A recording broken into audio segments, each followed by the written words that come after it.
Doctor Bhushan Phadke म्हणजे माझा लहान भाऊ आहे. त्याची ओळख करून देण्याचं मोठं काम मला विजयांनी सोपवलं आहे आणि मला वेळ दिलाय फक्त 1 मिनिट. आता फक्त 1 मिनिटात मी काय त्याची ओळख करून दिली.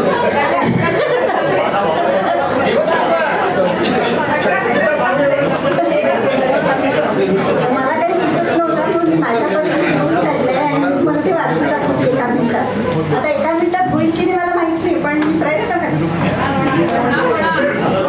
तर याचं नाव भूषण मकरंद फडके, डॉक्टर भूषण फडके, मूळ गाव बडोदा, तालुका मुक्ताईनगर, जिल्हा जळगाव. नंतर अकोला येथे व्यवसायानिमित्त 30 वर्षे वास्तव्य केले. आता 2 वर्षांपासून पुणे येथे स्थायिक झालाय.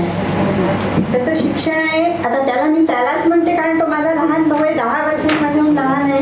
मी त्याला मुलासारखं खांद्यावर खेळवलंय. तर आता BE कॉम्प्युटर इंजिनिअरिंग केलंय त्यांनी.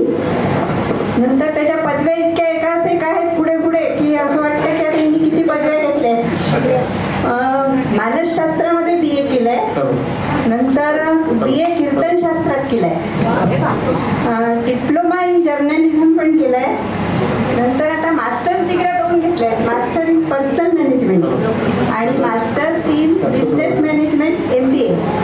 नंतर PhD त्यांनी केलंय ह्युमन रिसोर्सेस मॅनेजमेंट. अनेक नावाजलेल्या कॉलेजेसमध्ये व्हिजिटिंग फॅकल्टी म्हणून काम केलंय. विद्यार्थ्यांना करिअर गायडन्स करतो.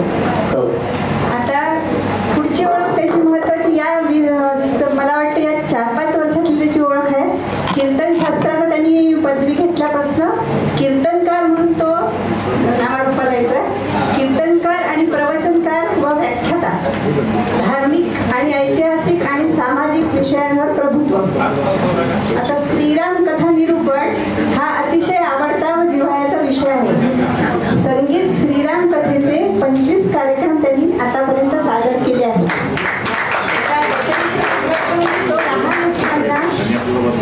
तो लहान होता तेव्हा मला वाटतं की 3-1 वर्षाचा असेल, तेव्हा आमच्याकडे जळगावमध्ये आम्ही राहत होतो.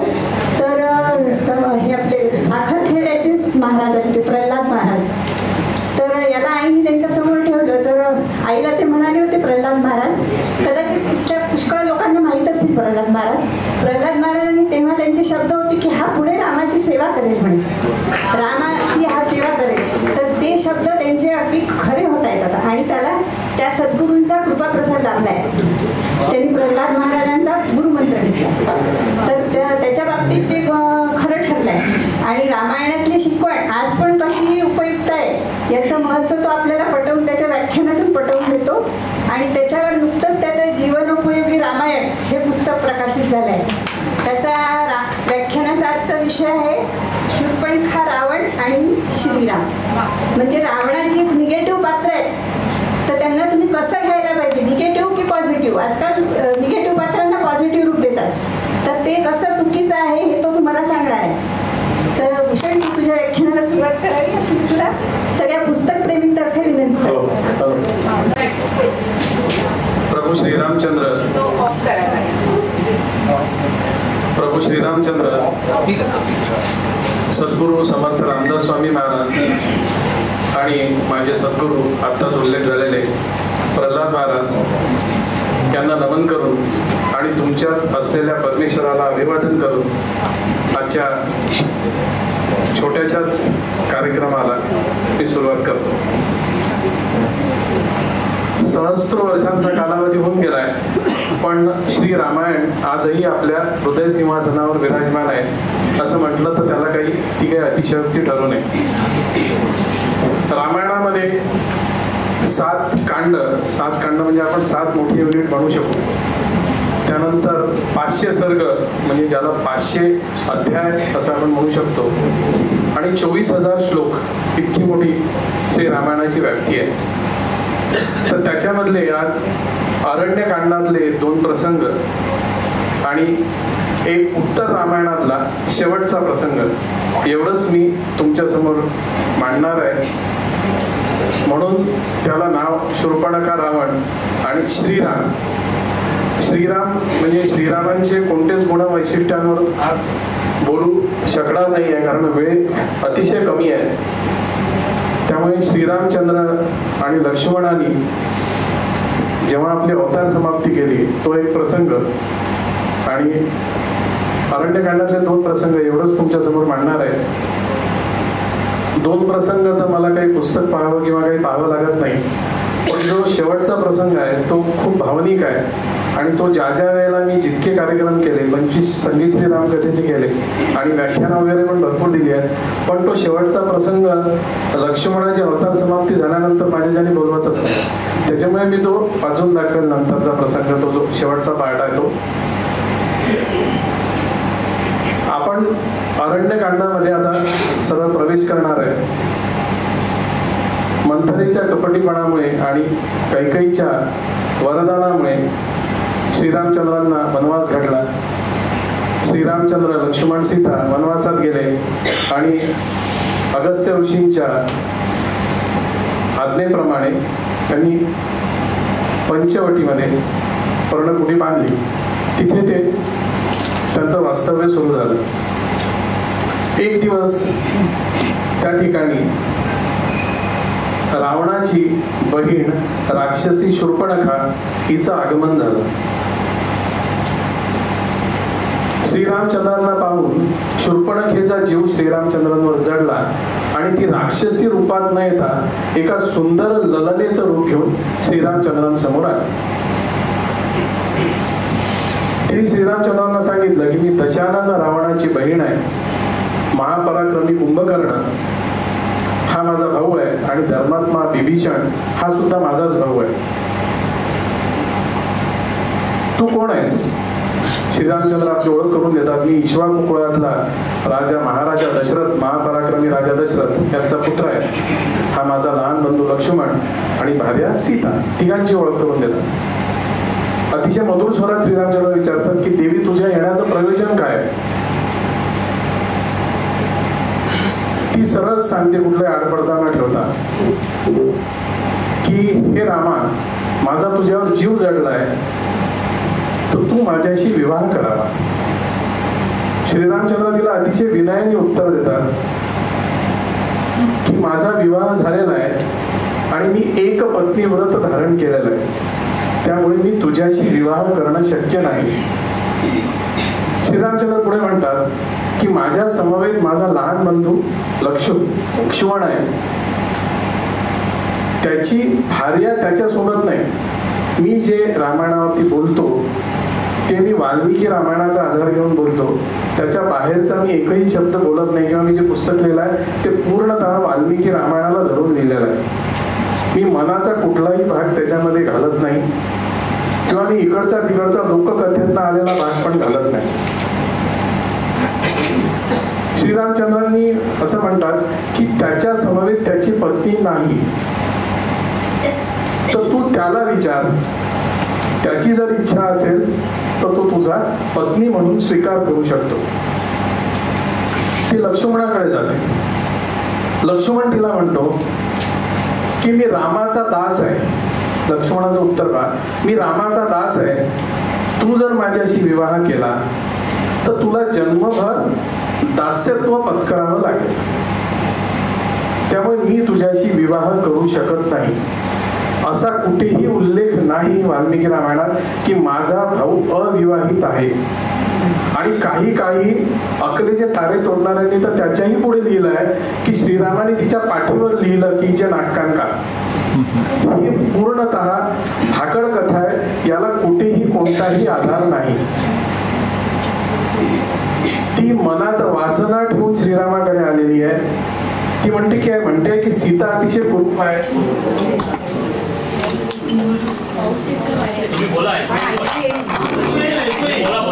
आता ती स्त्री असून सुद्धा श्रीरामचंद्र असे का वागले, तर याच्या मागे जी शिकवण आहे ती एका क्षत्रिय गुरुची शिकवण आहे. ते क्षत्रिय गुरु कोण, तर ते विश्वामित्र. पूर्वाश्रमीचे ते क्षत्रिय आहेत. ज्या वेळेला त्यांनी यज्ञ रक्षणासाठी नेलं, मार्गामध्ये ज्या वेळेला त्राटिका राक्षसी आली त्यावेळेला त्यांनी श्रीरामचंद्र गोंधळले. त्यावेळेला श्रीरामचंद्रांना वाटलं ही एक स्त्री आहे, हिच्यावर कसं काय आपण प्रहार करायचा. तेव्हा ते म्हणतात ही धर्मभ्रष्ट झालेली आहे, आपल्या चांगल्या कामाच्या मध्ये जो कोणी येत असेल, तो स्त्री असो किंवा कोणी पण असो, त्याला शासन करणं हे आवश्यक आहे. ही शिकवण विश्वामित्रांनी त्यांना दिलेली आहे. तर त्या शिकवणीचाच उपयोग त्यांना पुढे झाला. म्हणून त्यांनी थोडाही वेळ न दवडता तिला लक्ष्मणाला सांगितलं, हिचे नाक कान कापून टाक. लक्ष्मणाने आज्ञासरची खड्गाने तिचे नाक कान कापले. आता प्रश्न असा येतो की शूर्पणखेचं उदात्तीकरण आपण का करायचं, किंवा शूर्पणखेच्या काय भावना असतील बरं. ती शूर्पणखा वाईट हेतू ठेवून, मनामध्ये वासना ठेवून श्रीरामाकडे आलेली आहे. ती श्रीरामाला म्हणते की ही तुझी बायको तुला शोभत नाही म्हणून मी तिला खाऊन टाकते. आपल्या बायकोवरती कोणी जर प्रहार करेल, त्यावेळेला काही पोलीस स्टेशन्स नव्हते की श्रीरामचंद्र जाऊन कंप्लेंट करतील. त्यांना शासन करणं क्रमप्राप्त होतं. मग असं असताना बरं या सगळ्या बुद्धिवाद्यांना असं का वाटत नाही की बा गुहाचं काय झालं असेल बरं पुढे, की ज्याने श्रीरामांना आपलं राज्य देऊ केलं त्याचं काय झालं असेल, जो सुमंत आहे त्याचं काय झालं असेल. यांच्या मनात असे प्रश्न कधीच येणार नाही बुद्धिवाद्यांच्या मनात. त्यांच्या मनात हाच प्रश्न येईल की बा तिचं काय झालं असेल समोर. वाल्मिकींनी श्रीरामायण लिहिताना ज्या पात्राची जेवढी गरज होती तेवढंच त्या पात्राला महत्व दिलेलं आहे. तो भरत असेल, तो शत्रुघ्न असेल, एवढंच नाही तर कौसल्या, सुमित्रा यांना सुद्धा मर्यादितच महत्व आहे. उर्मिलेच्या बाबतीतही तेच आहे. आज तो विषय नाही त्यामुळे त्या विषयावर बोलत नाही. प्रत्येक पात्राचं जेवढं महत्व आहे तेवढंच त्याला महत्व दिलंय. तरी पण 24,000 श्लोकांचं श्रीरामायण झालंय. प्रत्येक पात्राचं जर ते पूर्ण उपकथानक, तरी पण 500 उपकथानक आहे. या सगळ्यांपेक्षा जटायूला जास्ती महत्व आहे, जांबुवंताला जास्ती महत्व आहे. कारण त्या पात्रांची तेवढी आवश्यकता होती. श्रीरामांना त्यातनं काहीतरी आदर्श जगासमोर ठेवायचे होते वाल्मिकींना, म्हणून त्यांनी त्या पात्राला तेवढं महत्व दिलेलं आहे. शूर्पणखा रडत ओरडत खर दूषणाकडे जाते. रावणाने सीमा रक्षणासाठी नेमलेले आहेत 14,000 राक्षसांसह ते चाल करून येतो. त्या 14,000 राक्षसांचा श्रीरामचंद्र निपात करतात, ठार करतात. त्यातला एक अकंपन नावाचा राक्षस वाचतो. तो रावणाकडे जातो आणि रावणाला सांगतो की ते राम लक्ष्मण अतिशय शूर आहे. रावणा, तू त्यांना युद्धामध्ये पराभूत करू शकत नाही. रावण आता रावणाचं थोडासाच बोलणार आहे रावणाबद्दल. रावणाचे खूप उदात्तीकरण झालेलं आहे. तर रावणाचे जे अवगुण आहेत त्याच्यापैकी फक्त एकाच अवगुणाबद्दल मी आज बोलणार आहे, बाकी अवगुणाबद्दल बोलणार नाही. जे काय गुण असतील त्याच्यापेक्षा अवगुण खूप मोठे आहेत आणि ते अवगुण इतके समाजासाठी घातक आहेत की त्याच्या गुणांचं उदात्तीकरण व्हायलाच नको. त्याच्या अवगुणच प्रकर्षाने मांडायला पाहिजे. खलनायकाला खलनायकासारखंच वागवलं गेलं पाहिजे आणि वाल्मिकीने त्याला खलनायक म्हणूनच रंगवलेला आहे. तो अकंपनच्या सल्ल्यानुसार रावणाच्या लक्षात येतं की आपण यांचा युद्धामध्ये पराभूत करू शकत नाही, म्हणून तो मारीच्याकडे जातो. मारीच कोण तर 14व्या वर्षी श्रीरामांनी ज्याला समुद्रामध्ये बुडवून टाकलेला असतं अस्त्रांनी, तो मारीच. त्याचा जो एक दुसरा साथीदार असतो सुबाहू, त्याचा वध केलेला असतो. त्या मारीच्याकडे जातो. त्या प्रसंगानंतर मारीच्याने सगळं काम सोडून तो एका पर्णकुटीत राहत असतो आणि एका तपस्व्याचं जीवन जगत असतो. रावण त्याच्याकडे जातो. रावण म्हणतो की आपल्याला कपटाने सीतेचं हरण करायचं आहे, जी भार्या आहे श्रीरामाची. तो म्हणतो तू विचारच सोडून दे. रावणा, तू तुझ्या स्त्रियांचा उपभोग घे आणि लंकेमध्ये मजेत राहा. तू ज्या वेळेला राम लक्ष्मणाशी युद्ध करायचा विचार करशील त्यावेळेला राक्षस कुळाचा नाश अटळ आहे. हे माझे वाक्य नाही, मनाचे वाक्य नाही आहे, हे सगळं वाल्मिकी रामायणामध्ये लिहिलेलं आहे. तू हा विचार सोडून दे. रावणाला त्याचं म्हणणं पटतं आणि 14व्या वर्षी श्रीरामांनी त्याचा पराभव केलेला आहे. वास्तविक पाहता विश्वामित्र ऋषींनी श्रीरामाला का दिलं असेल? विश्वामित्र ऋषी पूर्वाश्रमीचे राजे होते, महान धनुर्धारी होते. त्यांनी प्रत्यक्ष त्रिशंकूला सदेह स्वर्गात नेऊ शकतील एवढं त्यांचं तपस सामर्थ्य होतं. ते त्या 2 राक्षसांना मारू शकत नव्हते का? त्यांनी दिग्विजय प्राप्त केलेला आहे एका काळी विश्वामित्रांनी. ते त्या राक्षसांना मारू शकत नव्हते का? तर ती त्रिकाल दृष्टी होती त्यांना हे माहिती होतं की श्रीरामचंद्रांना पुढे राक्षसांचा निपात करायचा आहे. मग लहान वयामध्ये त्यांच्याकडून हे काम करून घेतलं तर पुढे त्यांना ते निर्णय घेणं सोपं जाईल. योग्य वयात योग्य जबाबदारी दिल्यास श्रीरामांसारखा पराक्रम गाजवता येतो. हे पण वाल्मिकींनी श्रीरामायणातनं आपल्याला शिकवलेलं आहे. तू हे करू शकणार नाही, तू ते करू शकणार नाही, योग्य वयात त्याला योग्य जबाबदारी द्या, तो श्रीरामांसारखं कार्य करू शकतो. हा पण वस्तुपाठ वाल्मिकींनी आपल्याला दिलेला आहे. रावण लंकेमध्ये जातो. शूर्पणखा परत ओरडत रडत लंकेमध्ये येते आणि त्याला म्हणते की मी तुझी बहीण आहे, तू इतका पराक्रमी आहे की तू इंद्राचा पराभव केलेला आहे, तुझ्या बहिणीची काय दुर्दशा केली आहे माझ्या दोन मानवांनी, त्याची भार्या खूप सुंदर आहे म्हणून मी तिला तुझ्यासाठी पळवून आणणार होते. ती हे सांगत नाही. रावण पुन्हा मारीच्याकडे जातो.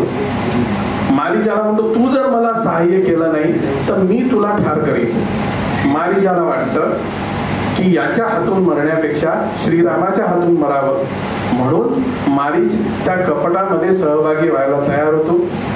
मग सुवर्णमृग ती कथा आपल्याला माहिती आहे. त्यातला एकच छोटासा प्रसंग सांगतो आणि आपण पुढे जाऊ. तो सुवर्णमृग येतो, श्रीरामांना दूर घेऊन जातो. वास्तविक लक्ष्मणाचे पात्र लेखकांनी खूप चुकीचं रंगवलेलं आहे की आतताई आहे वगैरे. तो आतताई नाही. ज्या ज्या वेळेला श्रीरामांचा तोल ढळला, 2-3च प्रसंग आहे, त्या वेळेला लक्ष्मणांनी त्यांना नीट जागेवर आणण्याचं काम केलंय. तसंच महाभारतामध्ये भीमाचं पात्र चुकीचं रंगवलेलं आहे. माझं ज्या वेळेला पुढचं पुस्तक परिचय येईल त्यावेळेला मी भीमावरच एक पुस्तक लिहिणार आहे. त्याचंही पात्र असं चुकीचं रंगवलं आहे जसं लक्ष्मणाचं रंगवलेलं आहे. तर लक्ष्मण त्यांना सांगतो की श्रीरामा सुवर्णमृग असू शकत नाही, तुम्ही जाऊ नका, ही काहीतरी माया असेल. तेव्हा श्रीराम म्हणतात की राक्षसांचा निपात करण्याचं माझं प्रीत आहे. राक्षस असेल तर त्याला मारू, सुवर्णमृग असेल तर त्याला मारून आणू किंवा जिवंत आणू. तर ज्या वेळेला मारीच त्यांना दूर पळून घेऊन जातो, इतका लांब जातो की श्रीरामांचं आणि त्या पर्णकुटीचं अंतर दूर होईल. आणि ज्या वेळेला मारीच म्हणजे तो सुवर्णमृग पळत असतो त्यावेळेला तो सारखा मागे वळून पाहत असतो. आता वाल्मिकी पण आणि तुलसीदास पण, तुलसीदास म्हणजे अलीकडच्या काळातले, वाल्मिकी म्हणजे रामांचे समकालीन. वाल्मिकी आणि तुलसीदास या दोघांनी हा प्रसंग खूप वेगवेगळ्या प्रकारे लिहिलेला आहे. तुलसीदासांच्या हृदयामध्ये श्रीरामांबद्दल अतीव भक्ती भरलेली होती, त्याच्यामुळे ते कुठल्याही प्रसंगाकडे त्या भक्तीनेच पाहतात आणि वाल्मिकी वस्तुस्थितीनुसार पाहतात. वाल्मिकी ऋषी लिहितात की तो का मागे म्हणून पाहतोय तर श्रीरामांमधलं त्यांच्यामधलं अंतर हे त्याला वाढवायचं आहे की रामबाणाच्या टप्प्यात यायला नको म्हणून तो मागे म्हणून पाहतोय. आता हाच प्रसंग तुलसीदास कसा लिहितात ते पाहू. तुलसीदास म्हणतात की तो मागे वळून का पाहतोय तर त्याला माहिती आहे की आता आपला अंत जवळ आहे, तर अंत होण्यापूर्वी श्रीरामाचं स्वरूप डोळ्यामध्ये तो साठवण्याचा प्रयत्न करतोय. हा दोघांमधला फरक आहे. वाल्मिकी समकालीन आहे. वाल्मिकींनी काही भाग वर्तमान काळात लिहिलेला आहे, काही भाग होऊन गेला होता तो भूतकाळातला भाग लिहिलाय आणि काही भाग हा भविष्य काळातला पण लिहिलेला आहे. आणि ज्या वेळेला कुठली गोष्ट लिहिताना आपल्याकडे धर्मग्रंथाशिवाय दुसरा कुठलाच आधार नसतो त्यावेळेला आपण त्या धर्मग्रंथाचाच आधार घ्यायला पाहिजे. ऐतिहासिक गोष्टी लिहिताना आपल्याकडे बखरी असतात, कोणी केलेल्या नोंदी असतात. इथे कोणतीच नोंद तुमच्याकडे वाल्मिकी रामायणाशिवाय नाही आहे, तर तुम्ही वाल्मिकी रामायणाला प्रमाण ग्रंथ मानूनच त्याच्यावर जे आहे तेच लिहायला पाहिजे, तेच लोकांसमोर मांडायला पाहिजे, तरच त्याच्यातनं काय आदर्श घेता येतील ते घेता येतील आपल्याला. तो लांब निघून जातो आणि तो रामाच्या आवाजामध्ये ओरडतो, हे सीते, हे लक्ष्मणा, धाव धाव. राम त्यांनी बाण मारलेला असतो, मरण्यापूर्वी तो ओरडतो. इकडे सीता पर्णकुटीमध्ये असते, तिच्यापर्यंत आवाज जातो. ती म्हणते की लक्ष्मणा, श्रीरामचंद्र काहीतरी संकटात आहेत, त्यांच्या सहाय्यार्थ जा. तो म्हणतो की वहिनी असं शक्यच नाही, श्रीरामांनी एकट्याने 14,000 राक्षस मारले आहेत, त्यांच्यावर संकट येणं शक्य नाही, ही काहीतरी माया आहे. सीता पुन्हा म्हणते तरी पण तो जायला तयार होत नाही, कारण श्रीरामांनी त्याला सांगितलेलं असतं मी येईपर्यंत पर्णकुटीच काही सोडू नको. ती त्यावेळेला म्हणते की लक्ष्मणा, श्रीरामांचं काहीतरी बरं वाईट झालं असेल आणि तुझ्या मनात माझ्याबद्दलची लालसा निर्माण झाली असेल म्हणून तू जात नाही. या एका वाक्याने म्हणजे आपण म्हणतो ना की योग्य वेळेला योग्य ते बोलावं. आता हे योग्य वेळेला योग्य न बोलल्यामुळे सीतेवरती पुढचे सगळे संकट आलेले आहेत. हे वाक्य ऐकल्याबरोबर लक्ष्मणाला वाटतं की ज्यांच्यासाठी आपण इकडे वनामध्ये आलो, आपलं सर्वस्व सोडून, आपल्याला काही वनवास नव्हता मागितला, तो मागचा पुढचा विचार न करता श्रीरामांकडे जातो. दबा धरून बसलेला अतिशय शूर, अतिशय पराक्रमी, देवांचा पराभव केलेला रावण दबा धरून बसलेला असतो. तो ही पण खात्री करतो की लक्ष्मण बाहेर गेलेला आहे आणि मग तो सीतेला जबरदस्तीने पुष्पक विमानात टाकून आकाश मार्गाने घेऊन जातो. रावण शूर होता याबद्दल काही शंका नाही, पण तो एवढाही शूर नव्हता की तो राम लक्ष्मणांचा समोरासमोर पराभव करू शकेल. त्याला जर तो आत्मविश्वास असता तर त्यांनी तिथेच त्यांना युद्धाचं आव्हान दिलं असतं राम लक्ष्मणाला की मला तुमच्याशी युद्ध करायचं आहे, आणि तिथेच त्यांचं युद्ध झालं असतं. पण त्याला ही खात्री होती की आपण रावणाला खात्री होती आपण राम लक्ष्मणाचा पराभव करू शकत नाही, म्हणून त्यांनी कपटाचा आधार घेतला. आकाश मार्गाने नेत असताना वाटेमध्ये जटायू पक्षी, दशरथाचा मित्र, वृद्ध झालेला आहे पण अतिशय शूर आहे,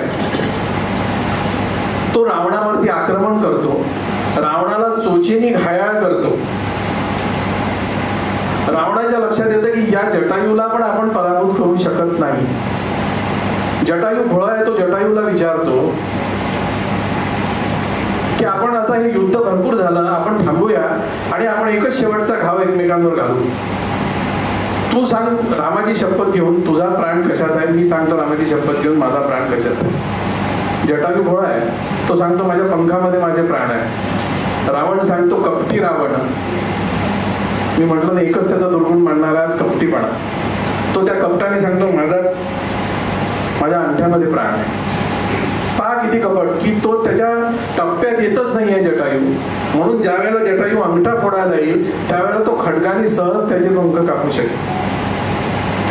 किती धोरणी आणि किती हुशार. तो जसा त्याचे अंगठा फोडायला येतो जटायू, त्याचे पंख कापतो, जटायू खाली पडतो मरणांना अवस्थेमध्ये. तिकडे लक्ष्मणाची आणि श्रीरामचंद्रांची भेट होते. श्रीरामचंद्र त्यालाच दोष देतात माझी आज्ञा का नाही पाळली म्हणून.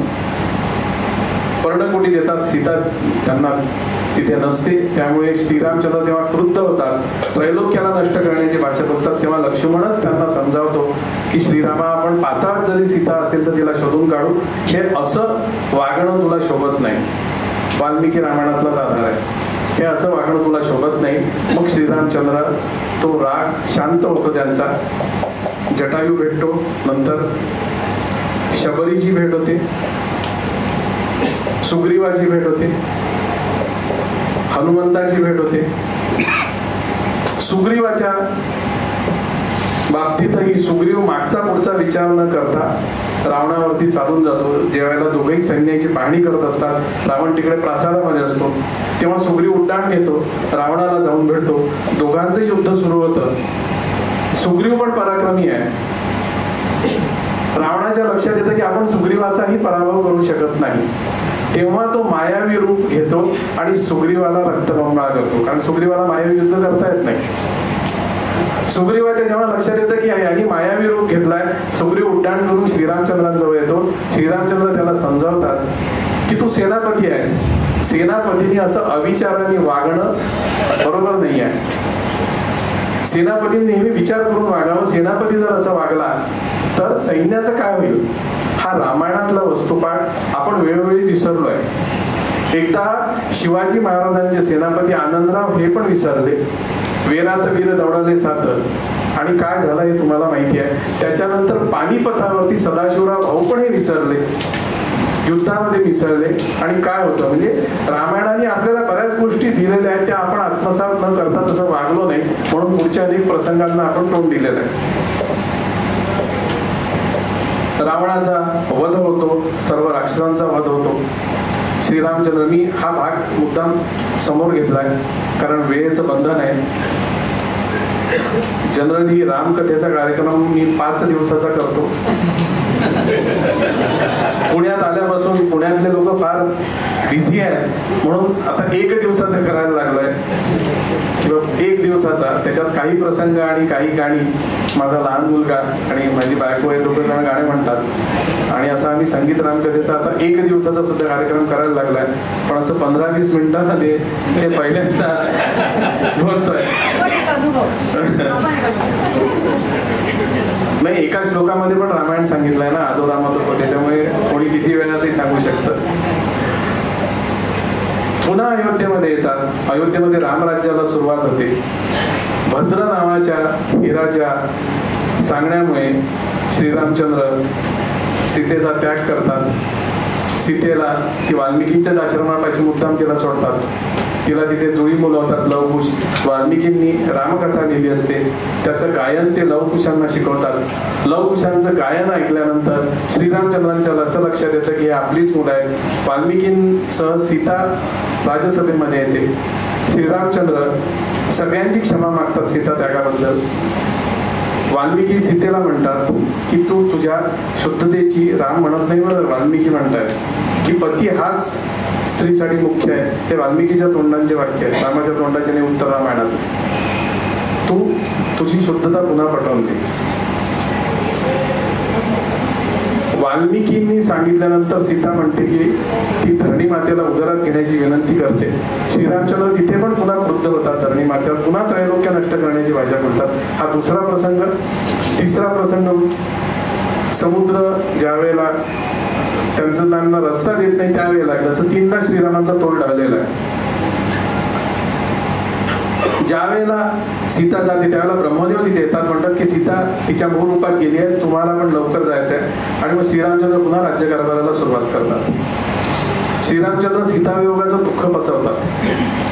कालांतराने काही दिवसानंतर काल श्रीरामांना भेटायला येतो. काल श्रीरामांना सांगतो की श्रीरामा, मला तुमच्याशी एकांतात बोलायचं आहे आणि आपल्या बोलण्यामध्ये जो कोणी येईल मध्ये त्याला तुम्ही मृत्यूदंड द्यायचा आहे.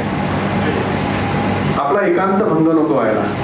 श्रीरामचंद्र लक्ष्मणाला द्वारावरती उभं करतात आणि सांगतात कोणालाही आतमध्ये येऊ देऊ नकोस.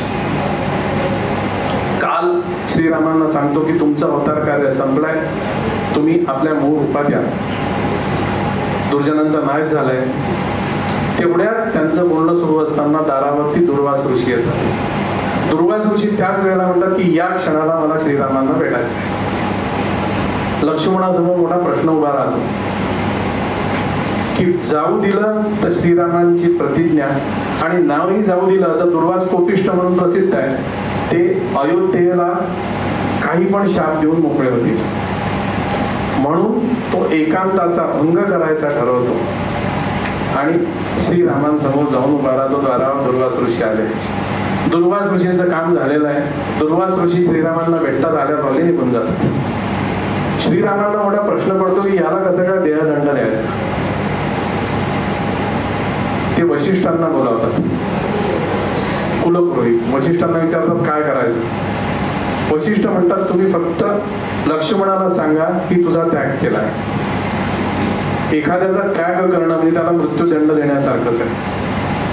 लक्ष्मण ज्या वेळेला हे ऐकतो की श्रीराम आपला त्याग करणार आहे, तो न भेटता श्रीरामचंद्रांना शरयू नदीमध्ये जातो आणि योग बलाने आपला प्राणवायू सोडतो. श्रीरामांनी सीतावियोगाचं दुःख पचवलेलं आहे, पण लक्ष्मणाचं दुःख ते बचवू शकत नाही कारण ते मानवी रूपात आहे. ते सांगतात की भरताला, वशिष्ठांना सांगतात की आता भरताला आपण राज्याभिषेक करू आणि भरत राज्याभिषेक करेल, मी लक्ष्मणाचं अनुकरण करणार आहे. भरत म्हणतो की रामा मी तुझ्याशिवाय राहणं कसं काय शक्य आहे, मी पण तुझ्यासोबत येणार आहे. बाबा शत्रुघ्नाला राज्याभिषेक करू. शत्रुघ्न त्यावेळेला तिथे नाहीये, तो लवणासुराचा वध करायला गेलाय. त्याला ज्या वेळेला लवणासुराचा वध केल्यानंतर ही बातमी कळती की भरत आणि राम साकेत धामाला जाणार आहे.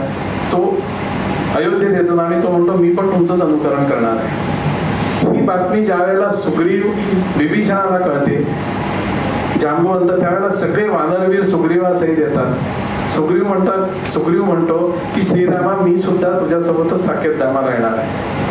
श्रीराम त्याला म्हणतात की मी तुला माझा चौथा भाऊ समजतो, मी तुझ्याशिवाय साकेत धामाला जाऊ शकत नाही. विभीषणाला ते सांगतात की जोपर्यंत पृथ्वी सूर्यचंद्र आहे तोपर्यंत तू पृथ्वी तलावर राहशील. हनुमानाला त्यांनी यापूर्वीच रामकथा प्रचलित आहे तोपर्यंत तू राहशील असा आशीर्वाद दिलेला आहे. मैन, द्विविध आणि जांबुवंत या तिघांना ते म्हणतात तुम्हाला कृष्णावतारापर्यंत जिवंत राहायचंय. म्हणून पुढे साम्य, जांबुवंती वगैरे या सगळ्या गोष्टी कृष्णावतारामध्ये येतात. त्यावेळेला अयोध्येमधले जे लोक, जे प्राणी श्रीरामांसमवेत आले होते त्या सगळ्यांनी शरयू नदीमध्ये प्रवेश केलेला आहे.